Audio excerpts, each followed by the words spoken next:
All right, guys, I am so excited that so many of you guys are giving us a little bit of your time on this Monday night. We have this group for 4 weeks, which is pretty freaking awesome. If you're going to Summit, it's giving you, the excitement to get to whatever goal you want to be at Summit. If you're not going to Summit, it still gives you the focus and drive to really take your business to the next level in June. June is like, this is right before, it's like the calm before the storm, right before Size is going to be launched, you guys.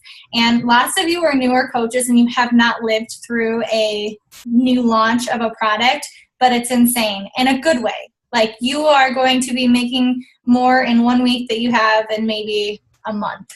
It's insane. But the only way that that's going to happen is if you are setting yourself up for success with this month, okay? Because when you're working with people, you're building relationships, it does take a little bit of time. So use this month to really propel yourself forward, okay? I've already been seeing people check into the Google Doc, and the numbers are like flooring me. You guys are doing awesome. You are doing so awesome.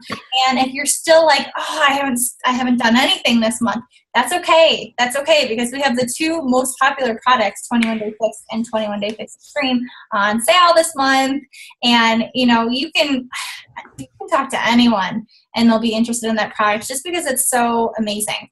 So I'm going to go over, Britt and I are going to go over just the things that we usually focus on usually throughout the month to set you up for success. And it's going to be the 3 areas that you need to be focusing on your business for this whole team cup, okay? And I know we announced that, the top 3 teams are going to be the winners. So make sure that you're really pushing yourself so that you can help your team. I see a couple people. Oh, no, everyone's muted. Okay. So I'm going to go over just my top 3 social media tips, and then Britt's going to go over her social media tips. But we're going to do social media tips, we're going to do our top 3 recruiting tips, and our top 3 challenge group tips, okay? So these are things that we actually apply to our businesses every single month to be successful. I mean, Britt's at 29 successful points for this month. I'm at 14, which I thought that was good. Stop. Don't do that. I just said that to do that face. But, guys, what you need to do is establish a routine in your business. And once you do that, every single month, it's going to get easier. You're going to have a routine of exactly what works and what doesn't. Okay, so these are some of the things that have worked for us. Okay, so my top 3. 4 social media tips, okay? So I'm talking about Instagram, I'm talking about Facebook, I'm talking about your profile pages, your like page versus your like page. You want to make sure that you're posting at popular times of the day, okay? This is the number one most important thing for social media. What I've noticed, and what other Facebook guru people have noticed, is that from about 12 a.m. until about 8 a.m., it's dead zone. Okay, if you post something, most people are sleeping, especially for us health-minded people, right, that get regular sleep. We're sleeping from that time. So don't post anything at that time, okay? Another one that Britt and I were noticing on both of our pages is usually from about 12, I would say around 12:30-ish until about 3. So don't post a challenge group post at 2 o'clock in the afternoon, because most people, especially, even if you're a stay-at-home mom, you're probably not on social media at 2 p.m. because your kids are probably up from naps, right? So you want to make sure that you're doing it at the right times. For newer coaches, it's going to take you some time to figure out what works best for you. I know for me personally and my followers, if I post around 9 or 10 a.m., that's a good time, as well as around 9 or 10 at night, okay? And then it's dead, So make sure that you're playing around what works for you. Maybe those are dead zones to you. If you have a like page, you can actually look in your settings and look exactly where the popular times are when most of the people are on your page. I bet you didn't know that. Use that settings tab. I think it's, or is it sightings? I think it's sightings, isn't it? It's one of those words. Number 2, you want to make sure that you're picking 5 hobbies that you're talking about on your page that are not just Beachbody. Okay, nothing drives you more insane. And I love Beachbody. I mean, I live and breathe Beachbody. You better believe I'm looking for onesies that have Beachbody stuff on for my baby. But it drives me crazy when all I see on a coach's page, I don't know why she's barking, on a coach's page is Beachbody, Beachbody, Beachbody, Beachbody. You know, talking about the products, talking about Shakeology, talking about the workout that they're doing, talking about their challenge group, talking about their coaching. That drives me insane, okay? You have to be showing people other areas of you. Beachbody is your backbone, okay? It's your backbone, but there are things that make you different from every other coach, okay?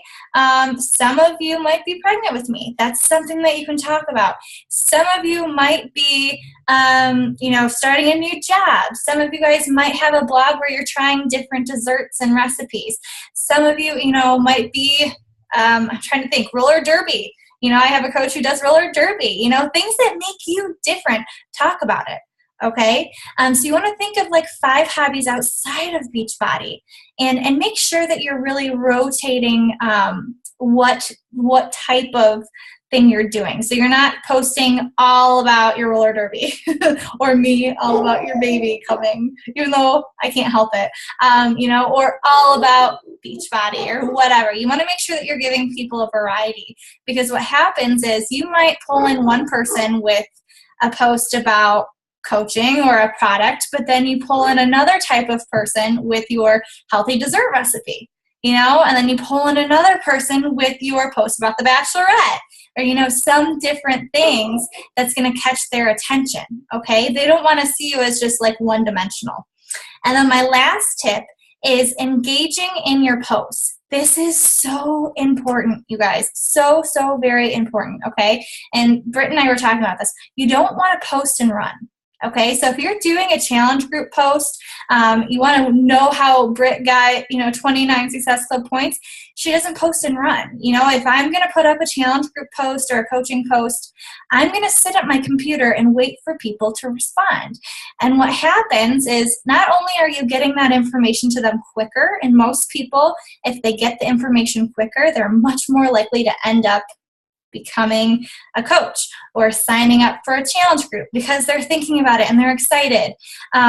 If you wait a little bit of time, like, 12 hours or like the next day, then they're a little less likely to say yes. The other thing is when you're posting and you comment back to people, not only are they seeing your personality, so like I know with my like page, I try really hard to comment back or at least like every single person's comment. Sometimes it gets a little insane, but it's showing them that I care about them and I care about their responses so that I'm wanting them to come back and comment and like on my stuff again, because we're building that relationship. And for Facebook, it bumps it into more people's news feeds. So if it's a post that you want a lot of people to see, like a challenge group, or like coaching, you want to be responding back to that person, and starting kind of a conversation almost on that post because it's going to keep bumping it into more people's news feeds. All right. So those are my top 3. Britt, I'm going to hand it over to you. Sure. I'm going to flow right into that. So my first top tip is to make sure you're rotating your posts.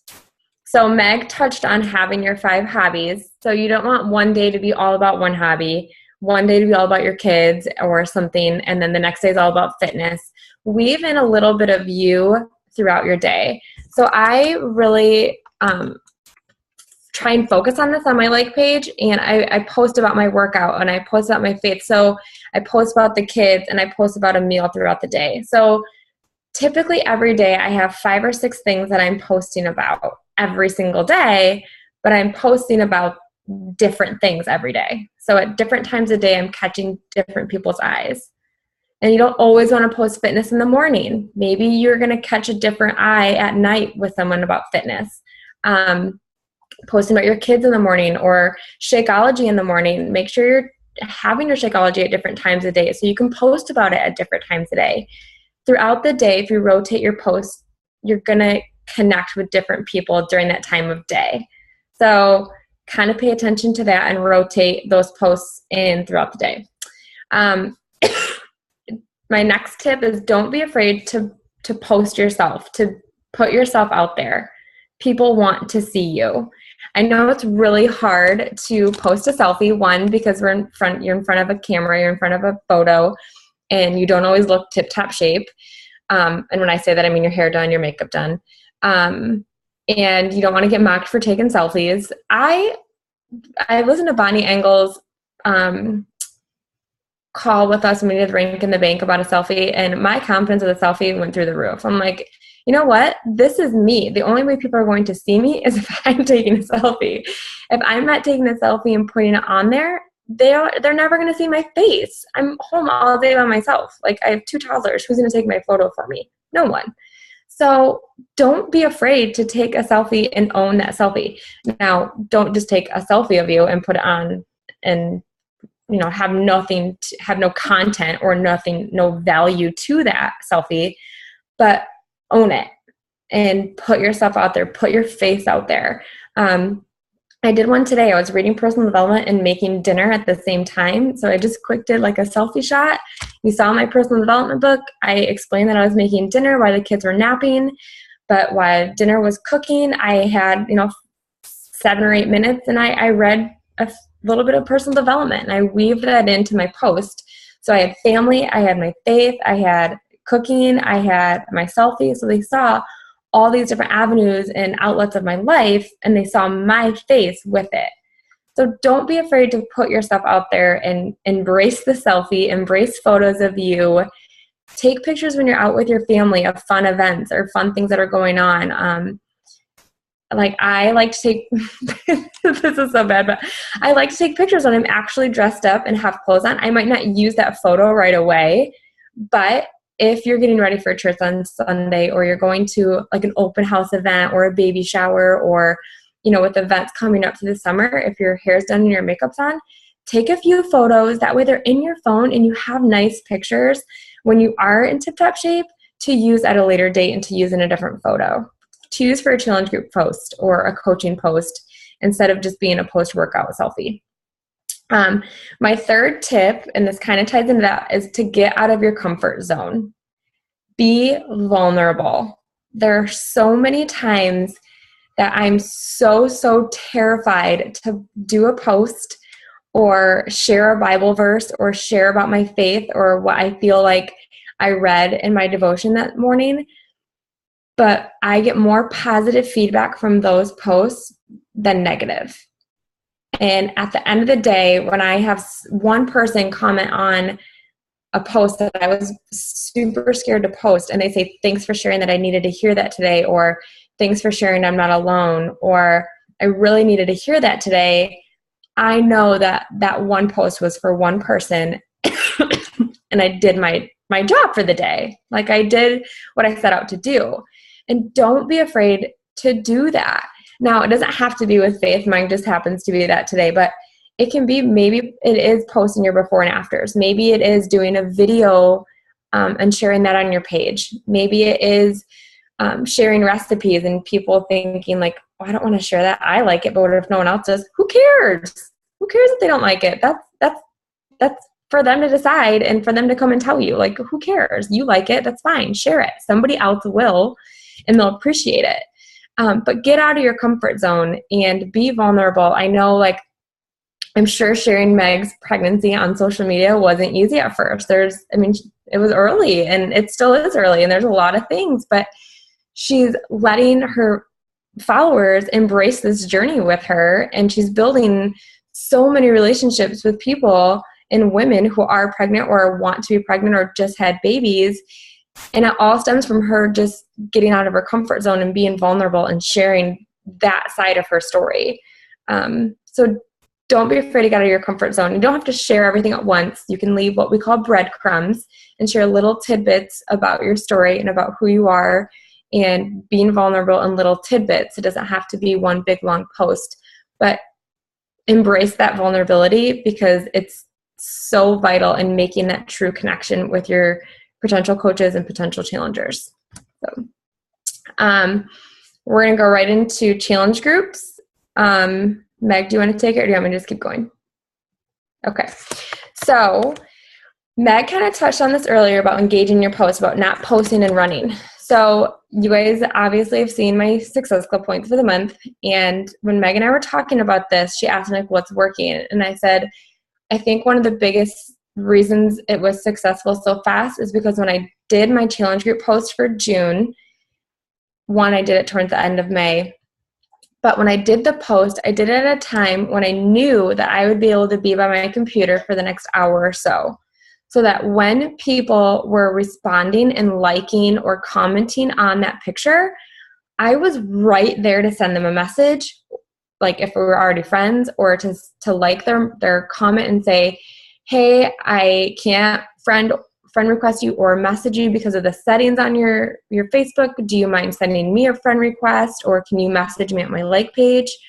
Or if it was, liking their post and then commenting saying, hey, I sent you a friend request. When I receive that friend request notification, I can send you a message to make sure you get the details. Or sometimes it's, hey, I sent you a message. Let me know when you see it. But it's letting them know that I'm right there. I see that they liked or commented, and I'm giving them a call to action personally for them to do, or that I did for them. So it sets that up. It lets them know, it sees your name. It lets them know you care, like Meg said, and it gets that conversation about the challenge group going that night. So I don't have to wait until tomorrow and send them a message saying, hey, my work hours are tomorrow morning or at nap time or whenever. I know that I can do it for the next whatever, because it's 9:00 at night. I just did a challenge group post. If people are still commenting at 11, I'm going to stay up because I want them to have a message from me tonight. So that is really key in your challenge group post. At 7 a.m., that might be a prime time for your page, but don't post at 7 a.m. if you know you have to be out the door at 7:30 and you're not going to get to that post until 7:30 at night.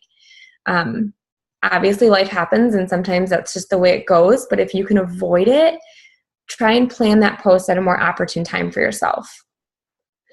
Tip number 2 is to share your before and afters. Or, we'll talk about that in a minute. But share your before and afters. I know this can be super, super hard, but the more time I share my before and afters, not just in a challenge group post, but throughout the month, and people can see my consistent progress, or, having a bad few weeks and seeing that following the 21-day fixed eating plan, just after 4 days, I lost my bloat. I lost, 4 pounds. I felt re-energized. My cravings were gone, like just after 4 days of following this plan. People see that, and maybe they don't buy that challenge pack right away, but that program is in their head. They're seeing those results, and because you're sharing your struggle before the program and what that program did for you, they're connecting with that. So when you're sharing your before and after, don't just talk about your weight loss. Don't just talk about you losing 10 pounds. That's amazing. But you need to share your before and your after because of what that program did for you in your challenge group post. So for example, my last one was talking about how I had been struggling with just focusing on nutrition and focusing on being consistent. And I had some antibiotics, and I had this and I had that, and I just had a lot of stuff going on the last 2 weeks. So I was really excited to hop back on with my 21-day fix and my coach accountability group, because I know that those 2 tools are 2 tools that will help me get refocused right away. And I tied that into a challenge group post and how that could help them and what the challenge group would provide for them. And I gave them a call to action. So sharing your before and after, not just physically, but also like your habits and your struggles. And if you want an example, I can always post that in the team page as well. The last tip for challenge group is sharing your customer and coaches before and after testimonials. I was telling Meg when we were talking, I shared one customer for her day 1 to day 38. I shared her progress, and I have received so many referrals from that one post. And she's a mutual friend. We went to high school together, so we have mutual friends already. People I've talked to before who saw her results and said, okay, if she can do this, I'm going to do this. people need to see more than just you. You're a coach. To them, you have everything in place. To them, like, you have the tools and you know what to do. So of course you're going to see results of the program. Of course you're going to back this up. But if you start sharing your customers' results and their customers' testimonials, if they're not comfortable sharing it before and after, that's when people can start to see, like, okay, this works for everybody, or this works for a mom like me. This works for a full-time working mom. This works for someone who's tried everything. This works for someone who's only lost or only needed to lose 5 or 6 pounds. So share your customers' results, whether they're pictures or they're just worded testimonials. That speaks volumes about your challenge groups and what you can do as a coach and what the programs can do for them as well. So Meg, you're up. Sorry, I had myself muted. I'm so typing notes. But yeah, guys, that's so important too. And I need to get better about that. I was doing it before, sharing customers' results. And, you know, sometimes I've taken some of my customers are coaches now, and I've taken just their words, you know, that didn't feel comfortable actually sharing before and after, and said, you know, how much they've lost, or something that they say about Shakeology, how they were so against it, and now they're feeling amazing and their energy has picked up and all of that stuff. And just on a side note, if you guys didn't listen to the National Wake Up Call, make sure you listen to it, because a lot of the tips that we're giving kind of tie into what Christina Delgado talked about as well. Okay, so make sure that you guys are listening to that. Okay, so for my tips on challenge group posts, I do a lot of the same things that Britt does, but to go a little further on, I think sometimes we get a little frustrated when we put a Facebook post up, whether it be on our profile page or our like page, and no one comments and no one likes, right? And that's super frustrating, and you think, I'm a failure. I'm not going to hit Success Club this month. And, you know, what happens is we call it the chatterbox. The chatterbox starts going off and saying all the reasons that you are not going to be doing well this month. Okay? You got to shut that voice up. And you've got to know you have other avenues. You don't just have Facebook. Facebook is not the only way that you can connect with people. There's something called a phone, okay? And you can call people on it. You can call friends and family members. You know, you better believe, when was that? I want to say it was like maybe 2 months ago. I needed one more challenge pack, and I talked to my husband's best friend, who was actually in our wedding, earlier about trying P90X3 and Shakeology, and he had been dragging his feet. I got on the phone. I said, you are ordering tonight. I will walk you through the process. Here's the link. You know, you're going to do it. And he did it. And, you know, he's seeing results, which is a positive, but also I was able to finally get him to commit to it, you know? So pick up the phone and talk to people. When people can hear your voice, they are much more likely to order as well, because they trust you. They can hear your voice. Text messages, family members, guys. If you guys are in a wedding, or it is your wedding, reach out to the people in your wedding party, okay? Or maybe your mom or your dad who's trying to lose that weight to look awesome at your wedding, okay? Reach out to them. If you're pregnant like me and you're like, okay, wait, so how do I use my before and afters, kind of like Britt was talking about, you can use other people's before and afters, okay? Or you can talk about the fact that you are pregnant, but you're looking to put all of your energy towards helping other people lose weight, because you're not supposed to lose weight when you're pregnant, okay? And people understand that, you know? So don't use the pregnancy card as a reason as to why you're not going to do well with your business. So besides text messages, phone calls, you can use Instagram, guys. Instagram is huge right now if you're not on there. Events. We have talked about events over and over and over again. Setting up a Facebook event. It's free. If you have a like page, you can actually start one on your like page, and everyone on your like page sees it. Pretty cool, guys.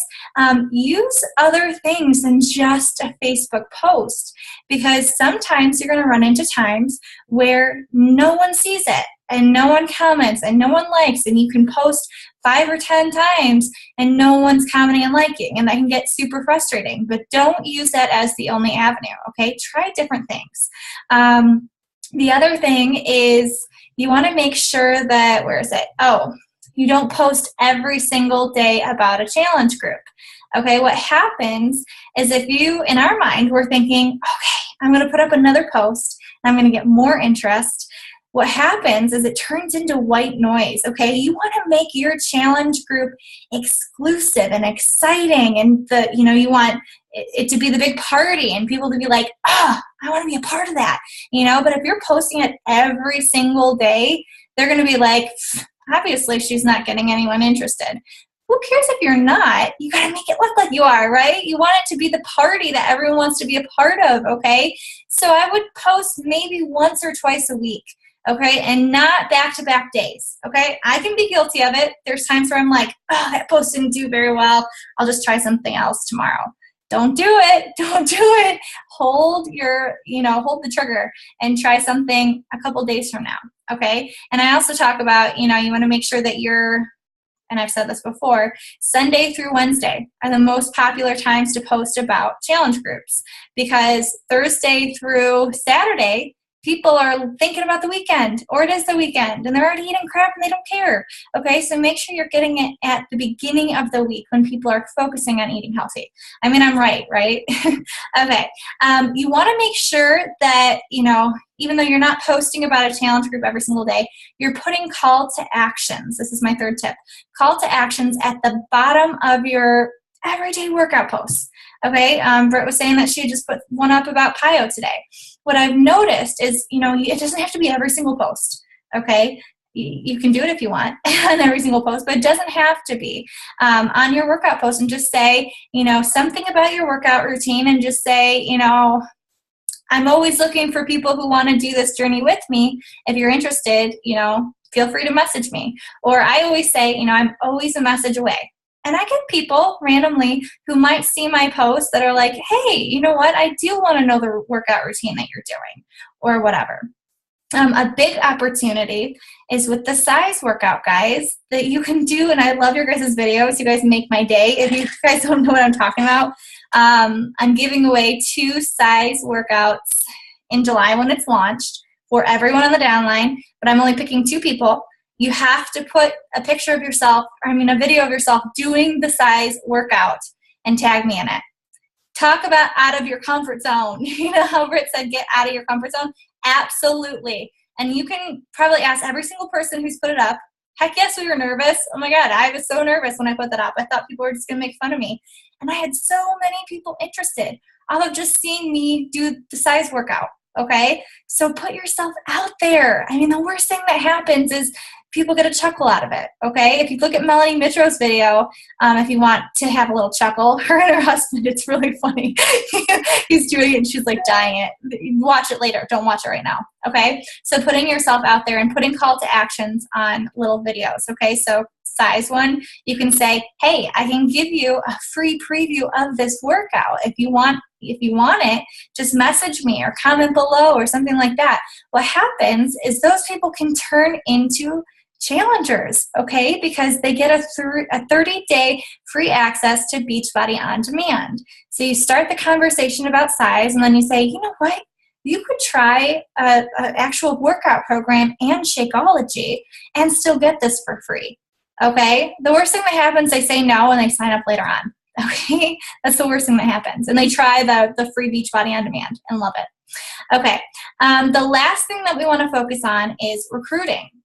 So you want to make sure that you are putting your story, okay, out there at least once per week. Okay, and I see some faces of people who I've told this. What happens is, as you're building your business, we think that people know everything about us, okay? And we just assume that they know that we went through all these things in our lives. They have no idea. They have no idea. And every single time you share a little, and like Britt said, you don't have to do the whole thing, a little crumb of your story, you're going to be connecting with another person, okay? They're going to say, oh my God, I had no idea that you suffered from an eating disorder. I did too. That's something that links you together. Oh my God, I had no idea that you had thyroid issues. That links you together. I had no idea that you had a miscarriage, which can be tough to talk about, and that connects people. Little things about your story that I had no idea that you, were, I don't know, suffering from not having money and stuff like that. Little things that connect people to your story, and how coaching is making your story better. Okay, what has Beachbody done for you besides just weight loss? What has it done for you? Has it made your confidence better? Has it made your relationship with your husband better? Has it made your relationship with your kids better? Has it made your whole family healthier? What has it done for you? Has it helped you pay off some student loans? Whatever. You want to be sharing that side of it along with the health and fitness, because we all know Beachbody is a health and fitness company, but there's also so much more that we do for people than just health and fitness. Am I right? Confidence, I already said that, but if it helps your confidence, talk about that. So many people suffer from not having enough confidence in themselves. Number 2, you want to make sure that you're giving people opportunities. Okay. I don't care if you are a brand new coach. Okay. I want you to be a part of our 3-day sneak peek. I want, into coaching that we host every single first week of the month. And heads up, I'm going to be hosting another one the week of the 22nd. I just decided it earlier today, June 22nd. So start thinking about that. That's going to help you in this group, because you can just throw them into my group and I'll help you. Or you can run your own. Okay. So a sneak peek into coaching. You also want to be sharing, webinars, calls that your upline has done, calls that you've done. If you feel comfortable, team up with another coach and host your own call. You guys can always use my free line. I don't care. Or you can set up your own. If you go to freeconferencecall.com, you can set up your own phone call or phone number for free. You want to always have opportunities to invite people to something, because I don't know about you, but when I know a coaching call is coming up or a 3-day sneak peek, I'm talking to way more people about coaching than ever, because I don't want to show up empty-handed. Okay, I don't want to waste my time, because time is so valuable. So make sure that you're giving people opportunities to be a part of something. Okay, so now I'm going to hand it over to Britt, and we're going to finish up. Okay, so you have your events, you have your opportunities to invite to. So you have to be doing those consistently. That's my first tip for you guys. We have these consistently. I know for my team, I do my best to host a 3-day sneak peek at the first week of the month, and we usually do one the third week of the month. So we're consistently hosting those. I'm consistently inviting to What is Coaching webinars. And if I don't have an opportunity, I know that 3 days ago I did a What is Coaching webinar, so I have that link saved, ready to go, and I know that because I'm consistently inviting, somebody is going to need that link. So I always have something in my back pocket when I'm consistently inviting to provide them right away. But the only way, inviting to coaching is the same as inviting to challenge groups. The only time you're going to get yeses is if you're consistently inviting, because you're going to hear a lot of no's before you get that yes. But you have to stay consistent with it. You can't ask 10 people one week because you have a 3-day sneak peek coming up and then do nothing the rest of the month for your, recruiting to your team and building your dream team. And then all of a sudden you have a 3-day sneak peek, so now you're trying to scramble. It's one of those things that needs to be done consistently. It could be 1 person a day. It could be 2 people a day. It could be 4 people a week. But it needs to be consistent. You need to consistently I have a whiteboard and I write down people that I've talked to coaching about. So I see their name every single day, and every single day I want to add a name to that list of who I've approached to or introduced to coaching, which brings me to my tip number 2. Don't be afraid of hearing no. You are going to hear so many no's. You're going to hear so many reasons as to why this business is not for them. And that's okay. You want to hear the no, because the more you hear a no, you're going to hear a yes eventually. But you can't be afraid to hear that no. If you're afraid to hear that no, you're never going to hear yes. So you have to get that we think no is a negative thing, and you need to view it as a positive thing. You need to view it as a positive word, because it just means you have your answer for that one. Sweet, that's 1 person I heard no. I need 9 more to get my yes. So who else can I ask, and who else can I hear no from? But you can't be afraid of that no. And the other reason you can't be afraid of that no is because you have to go into the thought process of asking and inviting them to this opportunity to plant a seed. Because like Meg mentioned earlier, we assume that everyone knows you can be a Beachbody coach.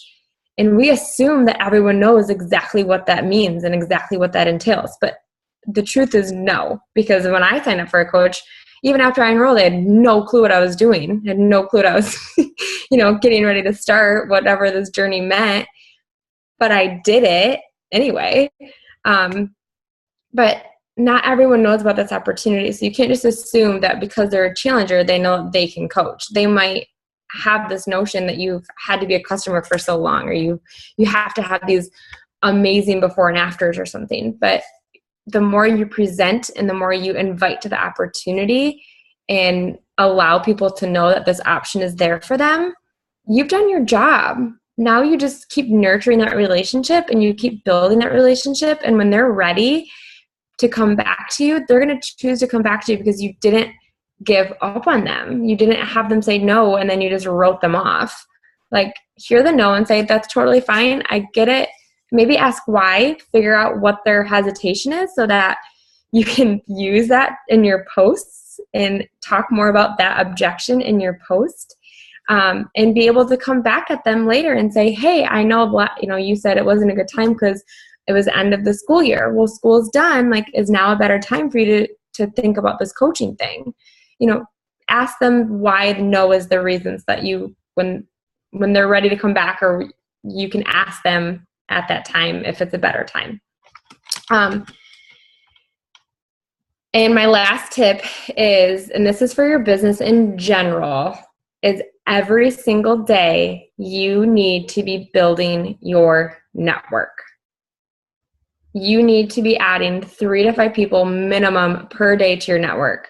So when I say this to my new coaches, they always ask me, well, how do I do that and what are you talking about? For me, it's 90% directly from my like page. I am messaging my new likes on my like page. I'm messaging those who are commenting on my posts. If I have a really popular post, I go back and I message them. That's a new contact. That's a new person in my circle that I've personally connected with via message. It can be a referral from someone. It can be a mutual friend.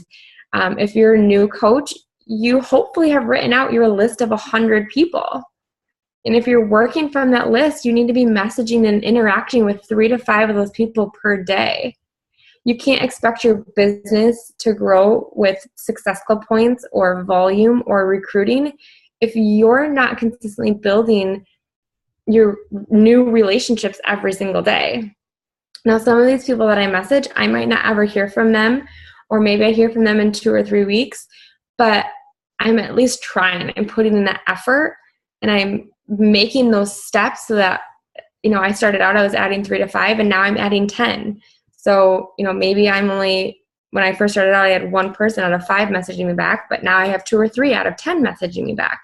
So I'm building my business, but I'm only able to do that now because I did it consistently then. So you need to start now, and that needs to be a base for your business. That needs to be your eat the frog during your power hour. I hate sending like messages. I just don't want to do it. I can think of 10 other things that I think would be better for my business. But I made it a point since January to make sure that I message minimum 5 people a day from my like page and add 5 people to my network.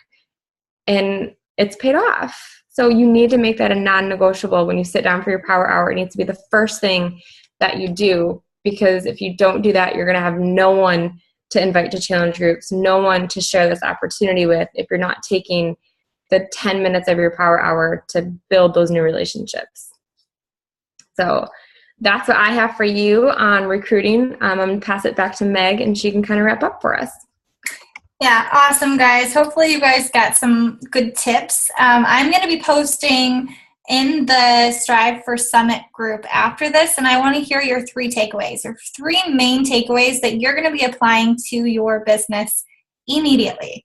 immediately, okay? And something, you know, Britt talked about growing your network. And I think, you know, it's so obviously it's the number one thing really pushing your business forward besides your own fitness and personal development. So you have to be doing that every single day. When my business is slowing down, it's because I'm not building new relationships every single day. Okay. So if you have a crazy day and you're like, I can only fit in like one thing out of the business today, be talking to new people. Okay. That should be number one. Okay. So I'm going to be sharing a video from Lindsay Matway. I think most of you guys probably follow her. She has a way of doing it for free on Facebook. Okay. So I'm going to be sharing with you guys in the group after this. So make sure you check it out. It's just a quick, I think it's a 9 minutes video. So you definitely can have time for that. Something else I wanted to make sure I mentioned is for those of you that don't have your own story yet, or you're still working on your coaching story, and you know want a resource to be able to use, if you go to my YouTube channel, just my name, just Meg Wiczynski. I know my last name's a little hard. You can look on my Facebook profile and spell it that way. I have a YouTube video of my most recent coaching call, guys. So you can send that to people and they can just hop on and listen. I think it's 30 minutes or less. You can totally use that resource. And the last thing I wanted to make sure I mentioned is this is so important, guys. When Britt was talking about people saying no, okay, I get it. It's not a fun thing to hear no. Believe me, I hate the word no. I remember as a child, and my sister's on here, we all did it. If my mom said no, we would go to my dad and say, you know, can we do this? And he would usually say yes, right? Because we don't like to hear the word no. We still want to do it. You can't think of it like that with coaching. What I think about is this opportunity is so awesome and life-changing. It's changed my life. It's changing other people's lives. I have to share it with other people. And if they say no, it's because, one, it's not the right time for them, and they'll be back. Or two, they don't understand exactly what it is, and they're going to be keeping an eye on you. I call it stalking, and then they come back. I mean, Britt did it to me, right? She came back. So don't be afraid of that, guys, okay? Get those no's. And the more that you hear no, the better you get to talking to people about coaching, okay? And I'm going to make a very bold statement just to end this, is I bet probably 99% of the people on here did not sign up to become a coach right away when you heard about it. I didn't. It took me like 2.5 years after hearing about it to actually sign up. I don't believe, and if you did, you are like, you're the exception and we love you. You know, it takes people some time because it's a big decision to start your own business, okay? So be a little more open to when people are saying, oh, you know, it's not the right time, or let me think about it, because it is a big decision, okay? And that gives you even more fuel to be able to share with people what it's doing for your life in a positive way, because they're going to be watching everything you're doing. Okay. Unmute herself. Can I say, just tying into that, like when I'm talking to my new coaches and we talk about that, you have to remember like your journey. So from a challenger standpoint and from a coaching standpoint, you're going to attract people like you, hopefully. So if they're hesitant with coaching, you have to share it. Like you have to empathize with them because you were in that position too. Like Meg said, like there are so many of us on here that did not jump on this opportunity right away. I know I didn't. It took me 2 years to finally jump on board. And so when people tell me no, I just like, okay, like I get it. So you have to remember your story and what your hesitations were and what it took for you to enroll. And what fears you had to get over. And I think those are great things for you to share on your page because they're watching you. So the more you share about those hesitations and objections you get, you're putting them out there without singling them out. They can kind of read it and absorb the information on their own. So I think that's just a really good reminder that I like to share with my team as well. Absolutely. Guys, thank you so much for getting on. Like I said, your top 3 takeaways, and I'll put this video that you're probably all wanting up in the group right now. Thank you so much. Next Monday, you'll be hearing from 2 other coaches on their top tips, so you're not going to get bored of Britt and I. You'll be hearing from everyone. So thank you so much. Have a wonderful night, and I'll have the recording up tomorrow. Okay? Bye, guys.